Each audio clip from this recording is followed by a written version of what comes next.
Aujourd'hui, on va parler des 7 erreurs que vous pouvez faire en tant que débutant créateur de vidéos.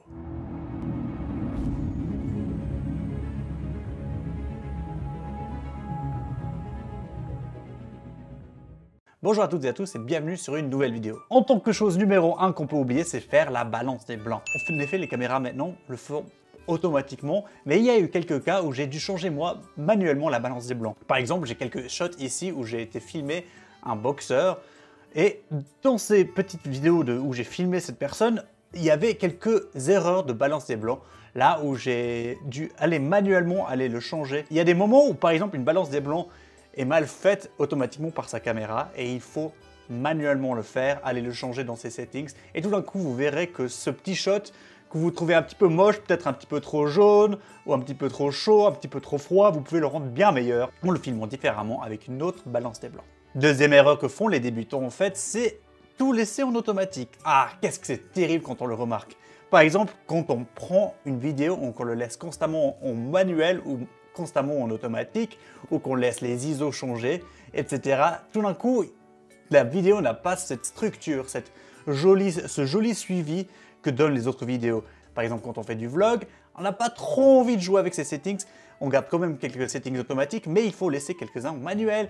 Les ISO, par exemple, c'est pas mal de les laisser en manuel, de mettre des ISO comme ça et puis de jouer avec les angles, etc. pour donner une meilleure image, plutôt que d'essayer de constamment de laisser tout ça en automatique. Et erreur numéro 3 que je vois tout le temps, c'est incroyable, ça arrive tellement souvent et c'est quelque chose que même un amateur devrait savoir, c'est jamais marcher avec la caméra. On peut seulement le faire si on a une stabilisation. Si vous avez une stabilisation, d'accord, vous pouvez marcher avec la caméra, mais s'il vous plaît, marchez pas avec la caméra si vous n'avez pas une stabilisation. Et quelqu'un va cliquer loin de votre vidéo si vous marchez avec cette caméra.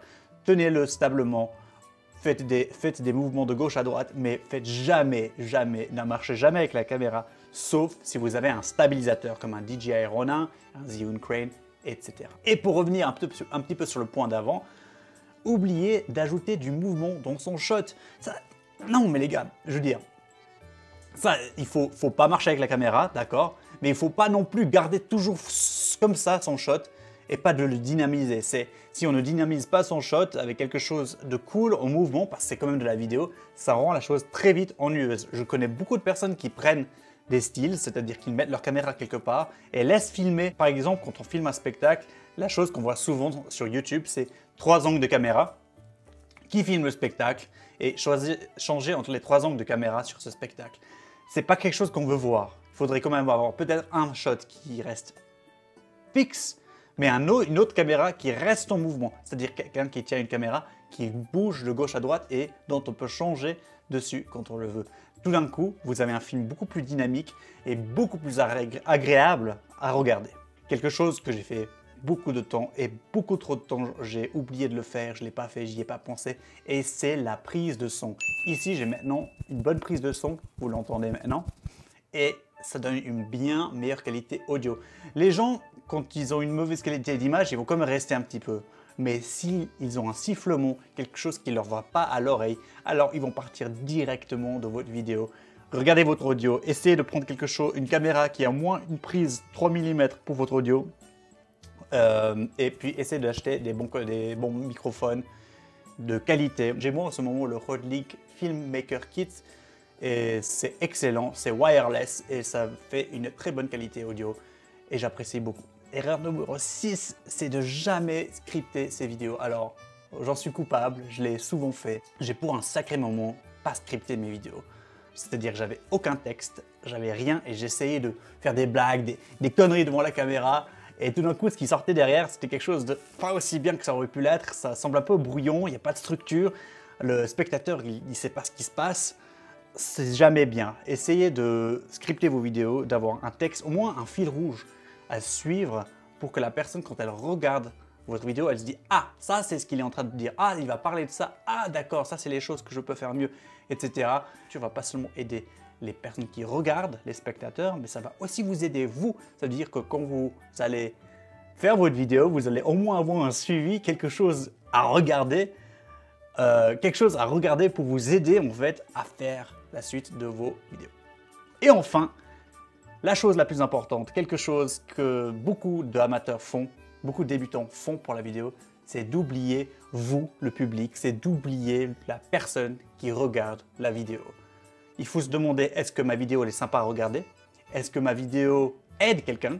Est-ce que ma vidéo est bien structurée, etc. Tout ce que vous filmez, tous vos shots doivent être réfléchis pour que quand la personne regarde votre vidéo, elle soit informée, soit amusée. J'ai l'impression que des fois, on est un peu dans un monde narcissique quand on fait des vidéos.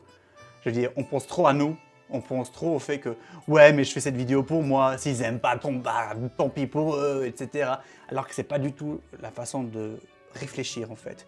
Il faut se dire, cette vidéo, comment est-ce qu'elle va apporter quelque chose à la personne qui la regarde? Et si vous avez ça à l'avant de votre esprit, quand vous créez quelque chose, ça sera toujours quelque chose de bien. C'est le point numéro 7, le plus oublié, mais aussi le plus important. Et c'est pas de faire quelque chose juste pour le fait de faire quelque chose. Faites quelque chose pour aider quelqu'un ou pour faire rire quelqu'un. Et si vous faites ça dans chacune de vos vidéos, eh bien je peux vous garantir que la personne va l'apprécier. Dans tous les cas, merci d'avoir regardé cette vidéo des 7 erreurs de débutants. J'espère que vous aimez bien ces petites listes. Je peux faire d'autres listes si vous les appréciez comme ça. Je vous verrai dans la prochaine vidéo, la semaine prochaine. Je pense que je vais changer mes horaires et sortir mes vidéos le dimanche à présent. Parce que c'est un meilleur créneau pour sortir les vidéos. Paraît-il statistiquement qu'il y a plus de views. Je vais essayer, hein. On ne sait pas. On va voir. Bon. Mesdames et messieurs, passez une excellente soirée. J'espère que vous avez apprécié cette vidéo où que vous soyez, où que vous êtes. Ciao, ciao!